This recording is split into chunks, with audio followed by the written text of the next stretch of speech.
साथियों, आप लोगों ने शायद सुप्रीम कोर्ट का एक अभी जजमेंट आया है SC ST रिजर्वेशन के ऊपर, शायद आप लोगों ने उस चीज पे ध्यान ना दिया हो, परंतु बहन जी ने प्रेस कॉन्फ्रेंस कर इस पे अपने विचार आप लोगों के बीच में रखे।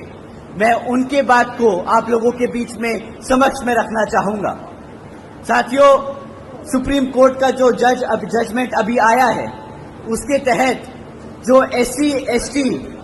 में जो जातियां हैं, उनको रिजर्वेशन देने का अधिकार जो आज तक पार्लियामेंट और राष्ट्रपति के पास हुआ करता था, वो आज उनसे छीनकर राज्य की सरकारों को देने का काम कर दिया गया। साथियों, इससे हमारे सभी SC ST भाइयों का जो नुकसान है, वो आप लोगों के बीच में मैं रखता हूं। साथियों, जब ये जजमेंट दिया जा रहा था, तब माननीय सुप्रीम कोर्ट ने सभी राज्य की सरकारों से अपने वकीलों को कहा था कि भाई आप लोग अपने वकील हमारे सामने लाएं और अपना प्रस्ताव रखें, अपनी मुद्दे रखें, अपनी बात रखें कि इस जजमेंट पे हम अपना डिसीजन ले, उससे पहले आप अपनी बात बताएं कि आपका क्या कहना है। साथियों, कांग्रेस के वकील वहां मौजूद थे, भाजपा के वकील मौजूद थे, और उस जजमेंट से पहले किसी भी एक पार्टी के वकील ने उस जजमेंट पे हमारे SC ST भाइयों का हित में एक भी शब्द नहीं बोला। साथियों, आखिर में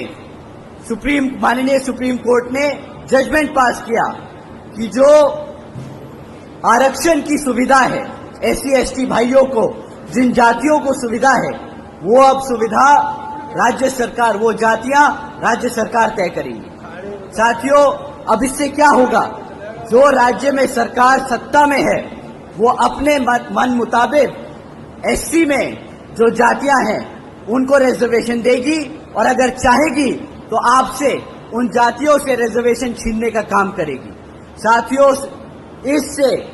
ये जितनी भी सत्ता में रही सरकारें हैं, ये हमारे SC ST समाज के भाइयों में मनमुटाव व आपस में झगड़ा कराने का काम करेगी। ये जिनको चाहे उनको रिजर्वेशन की फैसिलिटी देंगी और जिनको चाहे उनसे रिजर्वेशन छीनने का काम करेगी। साथियों, बाबा साहब ने किसी कारण ये जो ताकत थी, ये जो शक्ति थी, ये पार्लियामेंट और राष्ट्रपति जी को दी थी, परंतु इन कांग्रेसियों और भाजपा के लोगों ने जानबूझकर ये डिसीजन अपने हित में